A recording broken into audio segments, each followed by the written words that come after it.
diqqat oldindan aytaman, bu hech kimni kamsitishga olinmayapti. Mana bu joyi juda ko'pchilik biladi o'rtoqlar. Bu ya'ni ishchilar, yollanma ishchilarning bozori.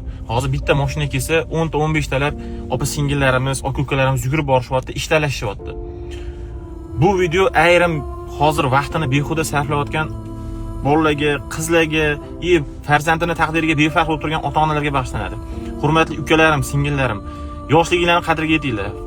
Vaqt qadriga yetinglar. Hozirgi vaqt ertaga qaytib kelmaydi.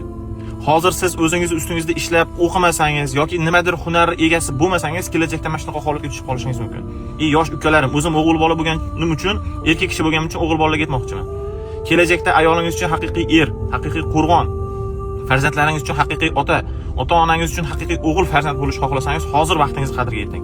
O'zimizdan ham oldimizga ko'p yigitlar, ukalarimiz kelishadi, vaqtini bekordan behuda sarflab, hunariga o'zini urmasdan telefonga chalg'igan Instagram, TikTok bo'lar bo'lmas o'yinlar, bekorchi videolarni ko'rish bilan vaqtini o'tkazadi.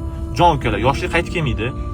O'qish kerak yoki ishlash kerak. Qaysidir hunar egasi bo'lsangiz, kelajakda mutaxassis bo'lsangiz, mana bunday qilib ish kutib o'tirmaysiz. Odamlar sizni kutib o'tiradi. Odamlar sizga o'chirib turadi.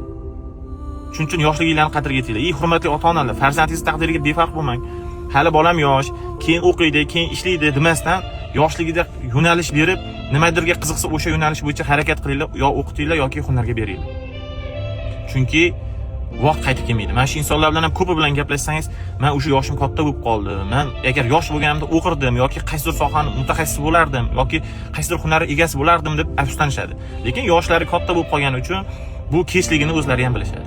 To'g'ri, bu halol mehnat. Birov haqqiga xiyonat qilmayapti, birov aldamayapti. Kamsitish uchun video qilmayapman. Faqat yoshliginglarning qadriga yetmasanglar, mana shunaqa sovuqda, boshqada ko'chada turishga majbur bo'lib qolasizlar. Men ichim achiganini aytolmayman. O'tib ketayotgan joyimda to'xtadim. Chunki o'zimizda ko'p bo'ladi, yosh ukalarimiz bekordan bekor vaqtinglarni sarflayapsizlar. Vaqt qadriga yetinglar yoki o'qinglar yoki ishlanglar. Iltimos. Ushbu videoni mana shunaqa vaqtini bekor o'tkazib turgan ukalarimizga, singillarimizga yoki farzandini taqdiriga befarq bo'lib turgan ota-onalarga yuborib qo'yamiz. Bundan ibrat olish kerak. Bu hech qanaqa aqlli gaplar emas, yurakdan chiqqan gaplar.